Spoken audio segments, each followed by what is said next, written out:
Salut, c'est Johan. Content de te retrouver pour une nouvelle pensée du jour. Et aujourd'hui, nous voulons rester zen.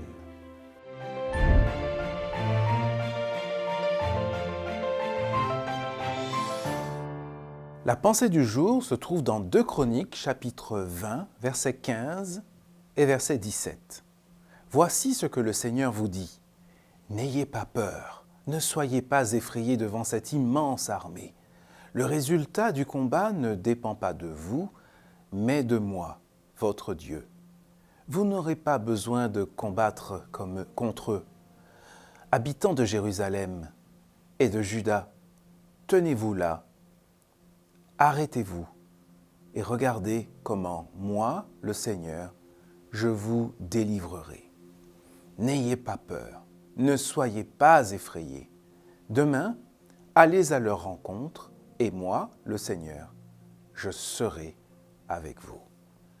Ah, la guerre. Malheureusement, c'est d'actualité en ce moment.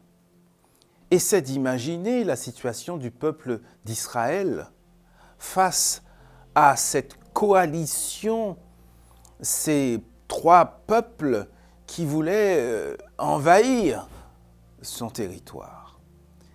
Tu ne dois pas confondre action et agitation. L'agitation, c'est quand tu te débats, c'est quand tu gesticules dans tous les sens face à une situation qui te dépasse, qui te submerge et pour laquelle tu n'as pas de solution. Dans ce texte de 2 Chroniques 20 que j'aime beaucoup, le peuple de Dieu devait garder son calme.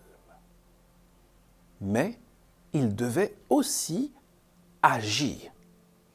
Il devait suivre toute une série d'instructions que Dieu avait données pour remporter la victoire. Il devait se rendre en un lieu précis, en procession, précédé par des chantres qui devaient dire les louanges, chanter les louanges de Dieu. Et la suite de l'histoire a été absolument extraordinaire. Une grande délivrance, une grande victoire de Dieu. Tu dois faire ta part et Dieu fera le reste. Mais tout en agissant, tout en faisant ce que tu dois faire, ne t'agite pas. Garde ton calme intérieur. Garde ta confiance en Dieu en sachant que Dieu, lui, s'occupera du reste.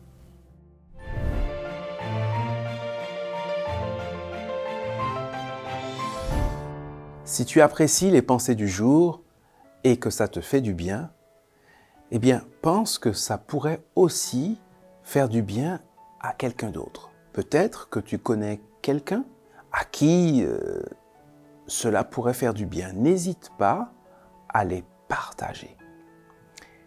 Quant à toi et moi, eh bien, on continue notre chemin ensemble et je te donne rendez-vous dès demain pour la prochaine pensée du jour.